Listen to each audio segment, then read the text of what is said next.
Alors dans cette vidéo, on va voir comment créer notre premier tableau croisé dynamique. Les tableaux croisés dynamiques sont moins compliqués qu'il n'y paraît. C'est souvent considéré comme la bête noire des utilisateurs d'Excel, mais les tableaux croisés dynamiques sont pourtant un outil qui est bien pratique et finalement pas si compliqué que cela à comprendre, moyennant le respect de certaines règles. Et donc c'est très utilisé pour permettre d'élaborer des tableaux de données complexes à plusieurs dimensions, qui soient à la fois facilement modifiables et actualisables. C'est indispensable de les maîtriser pour toute personne travaillant sur des tableaux contenant beaucoup de données. Dans cette formation en ligne, on va voir un petit résumé à travers ce cours des tableaux croisés dynamiques. On va voir comment organiser les données, ce qui est une des choses les plus importantes en utilisant les tableaux croisés dynamiques. Nommer ces données, créer votre premier tableau croisé dynamique. Ensuite, on va voir comment ajouter des champs de calcul, ajouter des champs en colonne, en ligne, trier les champs, ajouter un filtre sur le tableau croisé dynamique, grouper par date et actualiser les données. Et on va voir l'importance du formatage d'un tableau pour l'utilisation des tableaux croisés dynamiques. Donc, à travers ceci, on va tout de suite partir sur un exemple. Ici, je vous ai fait une liste de données. Une liste de données, c'est une liste dont il n'y a pas de vide. C'est très important. Au niveau de la structuration des données, une liste de données respecte certaines règles. Pas de cellules vides, pas de colonnes vides, pas d'espace vide entre colonnes, c'est-à-dire entre B et C par exemple, vous n'avez pas de colonne vide. C'est important, sinon vous allez sélectionner une plage qui va être bornée sur la colonne AB et non sur l'intégralité des colonnes. Vous allez avoir, lorsque vous allez sélectionner, également pas de cellules vides, parce que sinon vous allez avoir un trou dans votre sélection de cellules. Vous allez avoir des champs. Ce qu'on appelle les champs, c'est les en-têtes de colonne avec à chaque fois la dénomination de ce qui est contenu dans les autres cellules de cette même colonne. Et ce qui est important et pas souvent utilisé, une clé primaire. La clé primaire, elle va être utilisée dans le cadre de certaines utilisations des tableaux croisés dynamiques pour justement dénombrer certaines quantités. La clé primaire est importante pour justement, lorsque vous utilisez des listes de données, avoir une référence unique par rapport à un composant ou par rapport à une ligne. Donc voilà comment est structuré tout d'abord mon tableau croisé dynamique. Dans sa forme la plus élémentaire, le tableau croisé dynamique extrait des données et les synthétise pour leur donner du sens. Le tout sans entrer la moindre formule. C'est l'un des avantages des tableaux croisés dynamiques. En fait, lorsque vous allez formater votre table ou votre liste de données, ensuite vous allez utiliser la fonction dans l'onglet insertion tableau croisé dynamique et vous allez pouvoir, grâce à ça, insérer directement ce tableau croisé dynamique soit dans un nouvel onglet, soit dans la feuille concernée. Donc on va faire ici notre premier tableau croisé dynamique. Donc ce que j'avais ici, c'est organiser les données. On va formater sous forme de table. Donc ici, vous avez simplement une liste de données. Une liste de données, c'est-à-dire que vous pouvez sélectionner vos cellules comme ceci, sans mise en forme de tableau. Donc je vais les resélectionner, les remettre en forme comme ceci. Et ce que je vais faire, c'est faire l'insertion sous forme de tableau. L'avantage de faire sous forme de tableau, c'est qu'à l'évolution de ce tableau, vous allez faire évoluer votre liste de données. Vous allez créer votre tableau, vous allez sélectionner votre tableau de la cellule A1 jusqu'à la ligne 11 et votre tableau comporte des en-têtes. S'il ne comportait pas d'en-têtes, vous pourriez directement décocher cette caractéristique. Au niveau du style des listes de tableaux, vous avez différents styles que vous pouvez utiliser avec une mise en surbrillance soit clair, soit moyen, ou même créer votre style de tableau. Une fois que vous avez créé et que vous avez utilisé le tableau, ce tableau est ici nommé dans la création de l'onglet ici tableau. Vous pouvez le renommer si vous le souhaitez ou même le redimensionner. Les caractéristiques sont ici.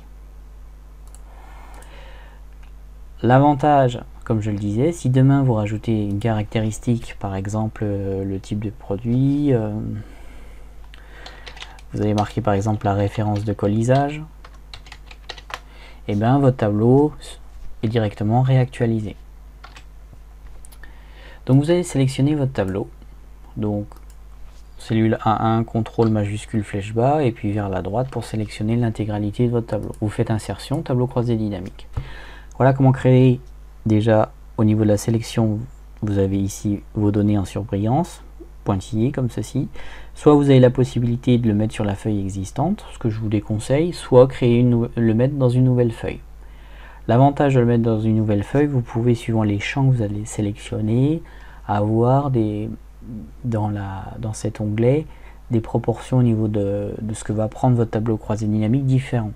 Si vous le mettez dans la feuille existante, ça peut perturber ce qui se trouve à droite, au-dessus ou en dessous. Donc bien faire attention lorsque vous allez utiliser la feuille existante. Donc vous allez faire sur une nouvelle feuille, vous allez créer donc un onglet qui s'appelle feuille 5. Ici votre source de données, ici elle va s'appeler par exemple data. Et ici votre feuille 5, vous pouvez la renommer en TCD, tableau croisé dynamique. Votre tableau croisé dynamique, il est pareil, il est ici, il s'appelle tableau croisé dynamique 2. En fait, quand vous sélectionnez et que vous allez sur votre tableau croisé dynamique, vous le voyez ici, analyse du tableau croisé dynamique. En le sélectionnant, vous allez avoir la possibilité dans les options, donc c'est toujours la même chose sur Excel, plus vous allez vers la droite, plus vous allez au niveau de la finition de votre projet. Quand vous allez de l'accueil jusqu'à la fin, vous avez de la première mise en forme jusqu'à la mise en forme des cellules. Lorsque vous faites l'insertion, vous avez également la possibilité d'insérer, et plus vous allez vers la droite, plus vous avez des détails de mise en forme, de finition. Donc ici vous avez tout ce qui se rapporte au nom, donc vous pouvez le renommer. Ici ça s'appelle tableau croisé dynamique numéro 2, vous pouvez le renommer et appuyer sur entrée pour le renommer. Vous avez des options au niveau de l'affichage, option du tableau croisé dynamique, donc la disposition, c'est ce qu'on va voir plus tard, l'impression, les données, les textes de remplacement et l'affichage. Et ensuite vous avez tout ce qui concerne les champs actifs. Ici il est vierge, donc vous ne voyez rien. Vous avez la possibilité en fait ici, lorsque vous avez votre tableau croisé dynamique et vous cliquez dessus, de faire apparaître le champ de tableau croisé dynamique. Si vous ne la voyez pas quand vous avez votre tableau croisé dynamique, il se trouve ici, dans analyse du tableau croisé dynamique, affichage, liste des champs. Et le voilà qui apparaît. Donc ici vous avez la possibilité, en fait vous avez l'intégralité des champs. Donc en fait la différence entre une liste de données où vous avez des colonnes sur Excel, sur des tableaux croisés dynamiques, on appelle ça des champs. Ici vous avez vos champs de tableau croisé dynamique qui correspondent à vos entêtes de champs ici que vous avez sur votre liste de données. Et vous avez ici 4 zones, la zone de filtre, la zone de colonne, de ligne et de valeur. Par défaut, lorsque vous sélectionnez par exemple une valeur, comme ceci, Excel va calculer automatiquement pour dire voilà, c'est du chiffre d'affaires, c'est du nombre, on doit le mettre dans valeur. Après ici vous avez différentes, comme vous avez des zones de texte, vous pouvez par exemple mettre filtre sur région, filtre sur ville. Vous avez également un nombre de quantités vendues, donc vous pouvez le mettre ici dans les valeurs. Et vous pouvez par exemple mettre le type de code ici. Donc les différentes fournitures, ici la fourniture de type 1, il y avait une valeur qui a été vendue avec un chiffre d'affaires de 99. Donc la mise en forme, c'est pareil, vous pouvez travailler à chaque fois la mise en forme de votre tableau croisé dynamique pour avoir du monétaire, du chiffre, et la même chose ici au niveau de votre tableau de champ. En faisant par exemple somme de CA, paramètres du champ comme ceci, et vous pouvez afficher des valeurs, mettre sous forme de somme, de nombre, de moyenne. Donc ici vous avez votre premier tableau croisé dynamique qui est créé. Donc ce tableau croisé dynamique, les types de code, ici le nombre la somme de CA et les nombres d'unités vendues. Donc ici vous avez un type 1, 99 pour 99 € pour une fourniture. Ici ce que vous pouvez faire carrément, c'est renommer en faisant suppression et valider. Donc le nombre d'unités vendues, par exemple, comme ceci, vous pouvez renommer votre en-tête de champ. Ici, double-clic gauche pour dimensionner. Somme de chiffre d'affaires, ici vous pouvez mettre simplement le chiffre d'affaires, comme ceci. S'il existe déjà, vous avez la subtilité de mettre un espace soit avant, soit après pour faire la distinction, comme ceci. Donc ici vous avez une fourniture de type 1, quantité 1, chiffre d'affaires 99. Vous pouvez faire des filtres également avec les tableaux croisés dynamiques. Vous pouvez regarder tout ce qui est en décochant en unité fourniture de type 5, il y en a eu 4 vendus avec un chiffre d'affaires de 115,10 à La Rochelle. Si vous prenez la même chose au niveau de votre liste de données, vous êtes obligé de faire un système de filtre pour voir que vous avez ici 115,10 pour la ville de La Rochelle. Si vous aviez une autre ville de type donc il n'y a qu'une ville, mais par exemple si vous faisiez sur la région sud, on a 2 villes, Marseille et Montpellier.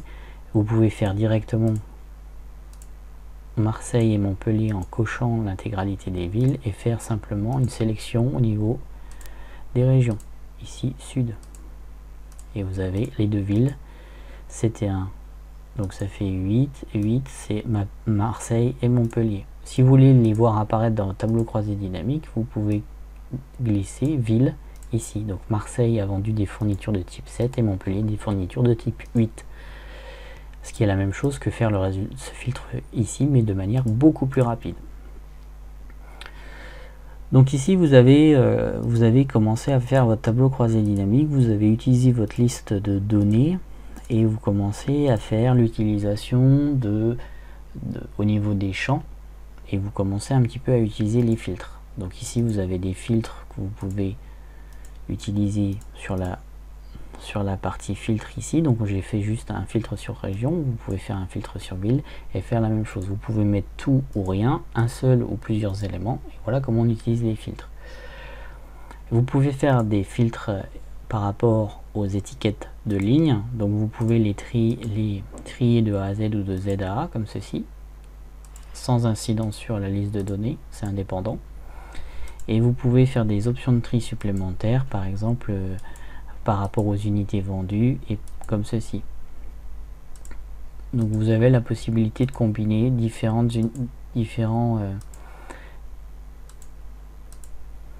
et vous pouvez également trier. Donc c'est la possibilité aussi, vous pouvez glisser, déposer si vous voulez organiser vos étiquettes de ligne. Les étiquettes de ligne, les étiquettes de colonne, vous pouvez les faire glisser comme ceci et voir comment vous souhaitez ajuster vos données.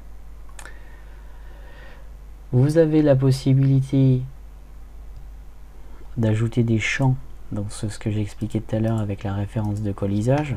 Le fait de rajouter une référence de colisage comme ceci,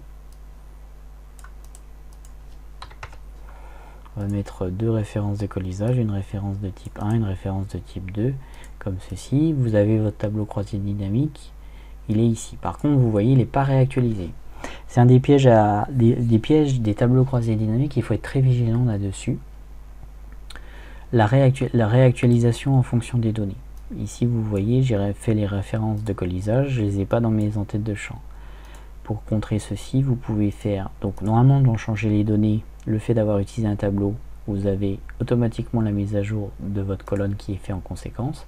Par contre, au niveau de l'actualisation, il faut bien faire attention et actualiser tout pour actualiser la référence de colisage qui apparaît dans votre liste de champs que vous voyez ici. Et là, vous avez la possibilité de nouveau de faire un glisser-déposer où vous le souhaitez pour mettre en avant les références de colisage de type 1 ou 2 dans votre tableau croisé dynamique. Vous avez la possibilité également de grouper des dates. Donc on va voir par rapport aux dates, c'est un autre avantage des tableaux croisés dynamiques, grouper par date. Donc ici j'ai groupé par date, donc date, année, trimestre, donc vous pouvez faire année, trimestre, date, et vous voyez ici les types de code comme ceci. Donc ici ce que j'ai fait, c'est que j'ai glissé tout ce qui est en haut apparaît tout de suite au-dessus, et après j'ai des petits plus pour les ouvrir ou les réduire. Vous avez la même possibilité ici avec le moins et le plus. Ici par exemple je me mets sur ceci et je fais moins. Ici je déploie tout. Donc lorsqu'on a des dates, comme c'est le cas ici dans la colonne des lignes, nous avons que un champ de type date, comme ceci. Donc j'ai année, trimestre et date. Ce que je peux faire, donc tac, tac, je peux déposer, glisser, déposer comme ceci. et je peux sélectionner et faire un groupé. Alors quand je sélectionne mes données ici, je peux faire un groupé, soit je peux faire dissocier, donc je vais retourner à des dates, soit je fais grouper le champ, et quand je vais faire grouper le champ, j'ai ma date de début et ma date de fin ici, et je peux ajouter des caractéristiques et je les groupe par mois, par trimestre ou par année. Et donc c'est pour ceci que ici, lorsque j'ai fait mon premier glisser-déposer, j'ai eu déjà des paramètres par défaut qui étaient par trimestre, par mois et par année. Voilà comment utiliser et grouper les dates. Il y a d'autres subtilités qu'on peut voir et qu'on verra plus tard dans la formation sur Excel. Donc voilà pour cette première partie concernant l'utilisation des tableaux croisés dynamiques. Après, une chose qui est importante aussi de voir, c'est que vous pouvez utiliser des tableaux croisés dynamiques pour quelque chose qui est relativement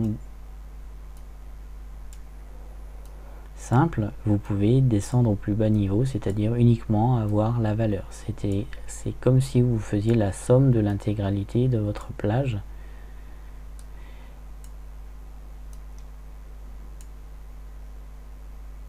Comme ceci. Voilà. Ici, vous pouvez avoir un tableau croisé dynamique très simple. C'est-à-dire que les 2816,65 correspondent à l'équivalent de ce que vous avez ici. Donc là, en fait, dans cette micro-formation offerte sur les tableaux croisés dynamiques, la version payante se trouve à la suite de cet article. Vous pouvez cliquer sur le lien qui vous amènera à la prochaine diffusion qui est programmée prochainement. Donc on a vu comment formater et organiser les données, on a vu comment nommer les plages de données, créer un premier tableau croisé dynamique, ajouter des champs en calcul. Alors pour ajouter des champs en calcul, insertion, champ calculé, et ici vous pouvez mettre votre opération. Par exemple, l'opération c'est le nombre vendu, par exemple, ou le chiffre d'affaires.